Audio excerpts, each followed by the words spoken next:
Pemirsa, terima kasih masih bersama kami dalam program liputan khusus kali ini.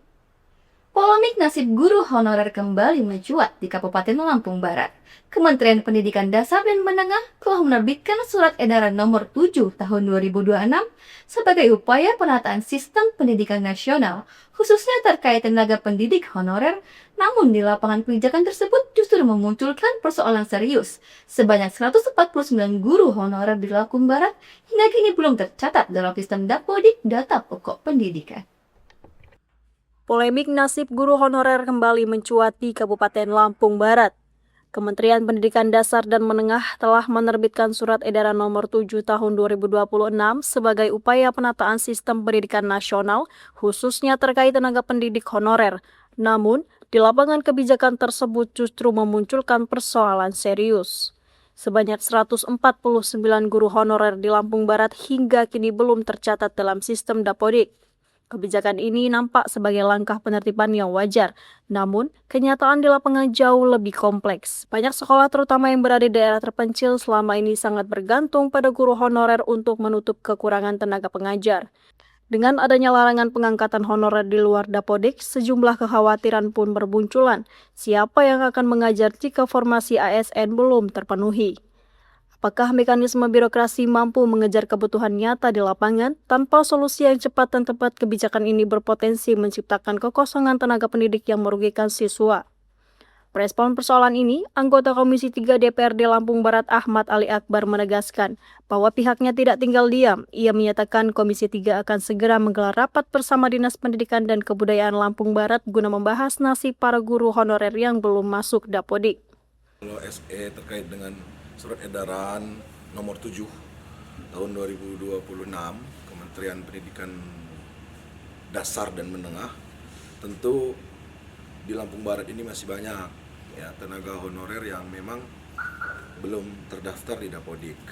Nah, tentu kalau hasil dari data yang diberikan yang disebutkan oleh Dinas Pendidikan itu sebesar sebanyak 149 ya, 149 guru honorer di Lampung Barat ini yang belum mempunyai Dapodik. Nah, oleh karena itu nanti kita Komisi 3 ini rapat dengan Dinas Pendidikan, kita dorong mereka Dinas Pendidikan ini untuk mengakomodir 149 ini nanti, sehingga 149 ini bisa kita bantu agar data nama mereka terdata di Dapodik. Nah, itu intinya upaya kita untuk membantu ya mempertahankan tenaga pendidik yang guru-guru honorer itu ya, upaya kita untuk mendorong Dinas Pendidikan khususkan operatornya untuk mengurus mereka para tenaga honorer yang belum masuk di dalam Dapodik tadi. Senada dengan itu, Tati Sulastri, Kepala Dinas Pendidikan dan Kebudayaan Lampung Barat mengakui adanya dilema yang dihadapi pihaknya. Ia menyebutkan bahwa sesuai regulasi yang berlaku, pemerintah daerah tidak diperbolehkan lagi mengangkat tenaga honorer yang tidak tercatat dalam Dapodik. Namun fakta di lapangan menunjukkan masih ada 149 guru honorer yang belum masuk sistem tersebut. Bahwa dari surat kementerian ya Kemendikdasmen bahwa kita ini tidak boleh lagi mengangkat tenaga honor yang tidak masuk Dapodik, karena programnya Pak Menteri bahwa kedepannya kita akan menghabiskan seluruh pegawai atau seluruh guru yang ada di satuan pendidikan untuk dijadikan paruh waktu. Nah, tetapi pada faktanya memang di lapangan kami khususnya Dinas Pendidikan dan Kebudayaan Kabupaten Lampung Barat masih mempunyai tenaga pendidik atau guru yang notabene masih belum masuk data pokok pendidik.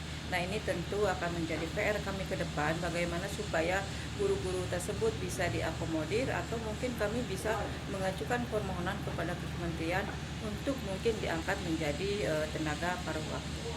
Perjuangan DPRD dan Dinas Pendidikan Lampung Barat ini menjadi sinyal bahwa nasib 149 guru honorer yang selama ini telah mengabdikan diri demi keberlangsungan pendidikan di daerah tidak bisa diabaikan begitu saja. Mereka adalah pahlawan pendidikan yang kini menunggu kepastian dari negara.